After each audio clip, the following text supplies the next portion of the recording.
Je me suis souvent demandé pourquoi les idées viennent toujours au moment où on s'y attend le moins. Mais surtout, comment faire pour qu'elles soient là quand on en a besoin le plus. Dans cette vidéo, je t'explique comment fonctionne la créativité et comment l'exploiter correctement pour ne jamais manquer d'inspiration. On a souvent cette croyance que la créativité c'est inné, qu'il y a des gens qui sont créatifs et d'autres pas.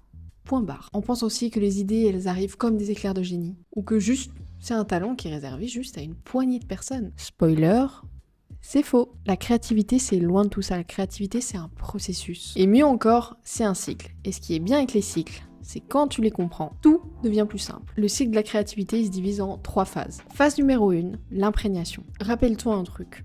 Ton cerveau capte des informations en permanence. Chaque vidéo que tu regardes, chaque livre que tu lis, chaque discussion, chaque image, chaque détail autour de toi, c'est du carburant pour ton cerveau. Alors même si tu n'en as pas forcément conscience, ton esprit collecte tout au long de la journée un tas d'informations. D'ailleurs, fun fact, ton cerveau capte environ 11 millions d'informations, non pas par jour, non pas par heure, non pas par minute, mais bien par seconde. Ton cerveau capte 11 millions d'informations par seconde. Et consciemment, tu n'en traites qu'une infime partie. Tout le reste, ton subconscient le stocke et s'en sert plus tard. Donc oui, même quand tu as l'impression de rien faire, lui, ton cerveau, il est en train de charbonner. La phase 2, c'est la phase du vide créatif. La pause. C'est souvent la phase qu'on sous-estime le plus. Parce que c'est dans ce moment de vide, dans ce moment de rien, que tout se passe, justement. Quand tu prends une douche, quand tu es en train de marcher, que tu es en train de courir, en train de cuisiner, lui, ton subconscient, est en train d'assembler tous les morceaux de tout ce qu'il a entendu, de tout ce qu'il a vu durant tes moments où tu étais occupé. Et c'est là que d'un coup, sans prévenir, hop là, l'idée jaillit et c'est souvent quand tu t'y attends le moins. Et ça, c'est justement ce qu'on pense être un éclair de génie. En réalité, c'est moins romancé, c'est juste ton cerveau qui lâche une info qu'il a patiemment tricotée en coulisses. Oui, mes comparaisons sont toujours autant foireuses, ça ne change pas. La phase 3, c'est l'action. C'est à ce moment-là qu'il faut justement ne pas rester dans ta tête. Tu te poses, tu écris et surtout, tu testes. Parce que la créativité, c'est bien beau, mais c'est pas juste avoir des idées. Pour que ces idées prennent un sens, c'est à toi de les transformer en quelque chose, même si c'est pas parfait, encore une fois. Et tu remarqueras que c'est souvent en faisant que des nouvelles idées naissent. Alors, vu que ce cycle est en place déjà chez nous, qu'on n'a rien besoin de faire finalement, faut juste s'y adapter, pourquoi on a tout le temps l'impression de manquer d'idées? Et je sais ce que c'est. Mais la vérité, elle est tout autre. C'est juste que moi, cette créativité, je lui donnais rien. Je l'alimentais pas, je la nourrissais pas. Je lui laissais pas la place d'exister, en fait. Donc en fait, si tu crois manquer d'idées, c'est souvent pour 4 raisons. La première, tu forces au mauvais moment. T'es devant ton ordi, t'es fatigué, mais tu veux à tout prix trouver une idée, sauf que ça ne marche pas. La deuxième, tu ne prends pas de notes. Je l'ai dit avant, les idées viennent souvent au pire moment. Et le problème, c'est que quand elles arrivent, elles repartent aussi vite. Bon, ça nous est tous déjà arrivé d'avoir une idée, je la noterai plus tard quand j'ai le temps. Et elle ne revient jamais. Elle s'est perdue. On ne sait pas où. Mais en tout cas, notre cerveau, il a fait « je te l'ai donné, t'as pas voulu, allez, ça dégage ». La troisième chose, c'est que tu crois que chaque idée doit être révolutionnaire. Il n'y a pas besoin de réinventer la roue. Tout le monde s'inspire de tout le monde. Il n'y a rien de mal à ça. L'angle ou la manière de l'expliquer, et toi, ta personnalité, c'est ce qui va faire la différence. Quatrième chose, tu travailles pas ta créativité. Ta créativité, c'est un muscle.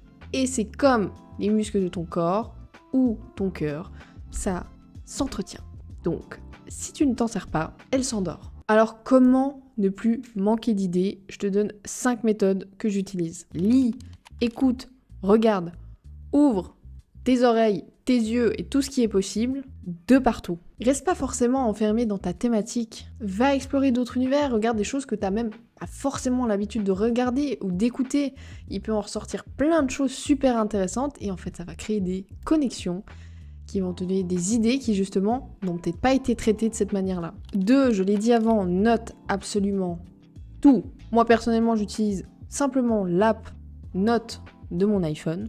J'ai un dossier dédié et dès qu'une idée me traverse, dès que j'ai quelque chose comme ça qui vient, hop, je prends note, comme ça sort de ma tête et je ne l'oublie pas. Et plus tard, quand j'ai le temps, je vais regarder ce que j'ai noté, je regarde si c'était une bonne idée ou une idée de merde, et ensuite, je la stocke dans mon Notion, là où vraiment c'est les idées que je vais traiter et développer. Donc peu importe l'outil que tu utilises, ça peut être un carnet, un Google Doc, ce que tu veux, du papyrus, on s'en fout, du moment que tu notes et que tu gardes ça quelque part pour y retourner plus tard. 3. Inspire-toi de tes propres blocages, de tes propres questionnements. Chaque question que tu t'es posée il y a 1 mois, 2 mois, 3 mois, 2 ans, quelqu'un se la pose aujourd'hui. Très souvent, on s'adresse à la personne qu'on était avant.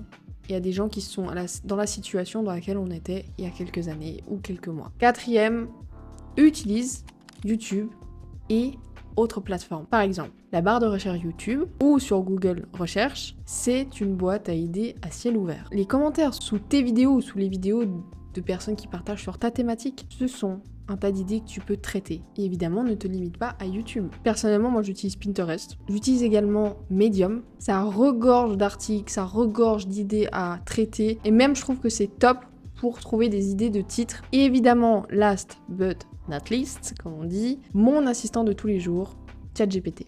Serre-toi-en, pose-lui des questions, brainstorm avec lui comme si t'étais avec un coworker. Franchement, souvent, ça m'aide à débloquer, à trouver d'autres idées, à trouver d'autres angles. C'est un super outil quand on l'utilise correctement. 5. Recycle et décline. Une vidéo peut devenir un réel. Un post Instagram simple peut devenir un carousel peut devenir un réel peut devenir une vidéo longue. Une vidéo que tu as abordée il y a quelques mois, quelques semaines, est une vidéo que tu peux aborder sous un autre angle ou avec plus de recul. Pour terminer, j'aimerais que tu te rappelles que tu manqueras jamais d'idées si tu comprends et que tu respectes ce cycle et que tu nourris ta créativité. Parce que oui, effectivement, les idées, ça ne se force pas, ça se cultive, ça se récolte. Je n'arrêterai jamais avec mes métaphores.